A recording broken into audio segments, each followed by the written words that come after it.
গ্রীষ্মের এই সময় গরমে অনেকেরই নাজেহাল অবস্থা। বাইরে বেরোলেই অল্পতে হাঁপিয়ে যাচ্ছেন কেউ কেউ। তবে সুস্থতার জন্য বিশেষজ্ঞদের পরামর্শ, শরীর ভেতর থেকে ঠান্ডা রাখবে বেছে নিন এমন খাবার। সুস্থতার পাশাপাশি প্রশান্তি পেতে এই সময় শুরুতেই গুরুত্ব দিতে হবে সবজি ও পানি জাতীয় খাবারে। প্রথমেই খেয়াল রাখতে হবে, যদি আমরা সবজির ক্ষেত্রে বলি তাহলে পানি জাতীয় যে সবজিগুলো আছে সেগুলো কিন্তু আমাদের খাওয়াটা খুব বেশি জরুরি। যেমন ঝিঙা, চিচিঙ্গা, করল্লা, তারপরে মিষ্টি কুমড়া এই ধরনের, এবং লাউ, জালি এই ধরনের সবজিগুলো কি হয়, আপনি অল্প খাবেন কিন্তু পানির পরিমাণ অনেক বেশি থাকবে এবং আপনার ইন্টারনাল যে টেম্পারেচারটা আছে সেটা কিন্তু খুব সুন্দর ব্যালেন্স হয়। বাজারে এই সময় মিলছে তরমুজ ও বাঙ্গি। গুরুত্ব দিন এসব ফলে। পানি পানের পাশাপাশি খান পুদিনা কিংবা লেবুর শরবত।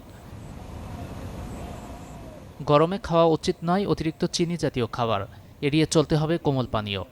হাইড্রেট করবে আমাদের বডিতে এমন ফল খাওয়া দরকার। যেমন এখন কিন্তু প্রচুর তরমুজ পাওয়া যাচ্ছে, বাঙ্গি পাওয়া যাচ্ছে, এই ধরনের ফলগুলো আমরা খাবো।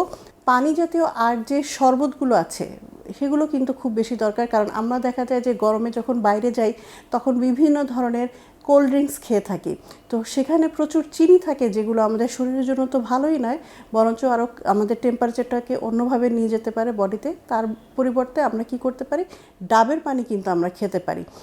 প্রচুর তেল চর্বি জাতীয় খাবার শরীরকে গরম করে। গরমের দিনে তাই এড়িয়ে চলুন এসব খাবার। গাজী আনিস, চ্যানেল 24।